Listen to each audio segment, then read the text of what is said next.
Hello and welcome to the God Tamer guide. And so for this guide, I'll quickly be going over the God Tamer boss, which you can find in the middle of Pantheon 3 or around the end of Trial of the Fool. And so anyways, I'm just doing this guide because a lot of people, myself included when I first got here, find this boss oddly hard, which is weird because on paper it isn't really hard, especially compared to some of the fights you had to do to get here. So, just be proud of yourself that you even got here, and you should hopefully be able to beat the God Tamer in no time. So anyways, the first strategy you're going to want to use is right when the fight opens. My personal way of doing it is moving close to the beast, then dashing away. And so then the master person will jump very near the beast, and then you can try and get double hits and hit them both for soul, which is very good. S spells are incredibly good for this for this fight. And so now we don't actually care at all about the Tamer.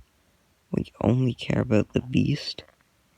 And this is because if the beast dies, the Tamer does too.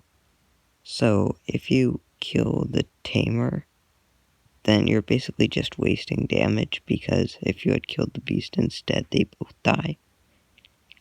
And so then anyways, so the basic strategy is you're going to want to pogo over on the beast, and you basically want to always be in the air, because most of their attacks hit the ground. So the higher you are, basically the better, because so the two attacks from the beast, roll and spit. Spit, the arc of the projectile covers the middle of the screen, and it leaves acid stains on the bottom. Roll covers the ground, and then the Tamer's attack with the jump slash, it has a wider hitbox on the ground, because that's when it actually swings the sword. But yeah, so you always want to be pogoing on something ideally. So if not the beast, then the Tamer, and also when the beast is rolling, you can pogo it, which is pretty useful.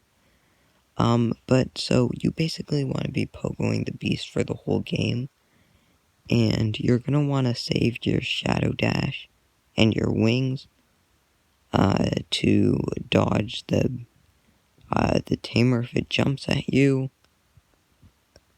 And so then that's the main strategy for it. And so honestly, for charms, you don't, nothing's really required.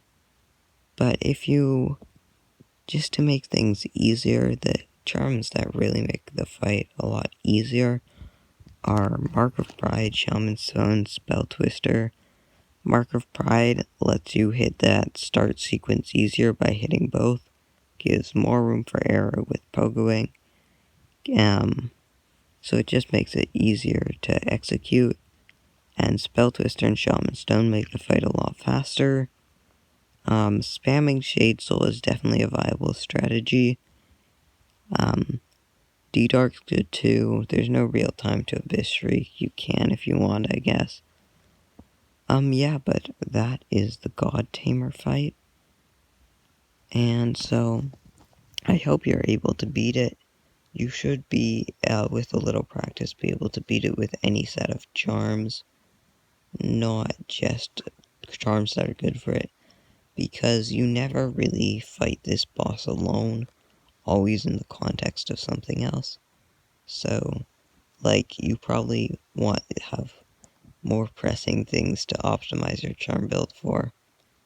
Yeah, but anyways, that's my guide. If you want more low tier content, hit subscribe. And yeah.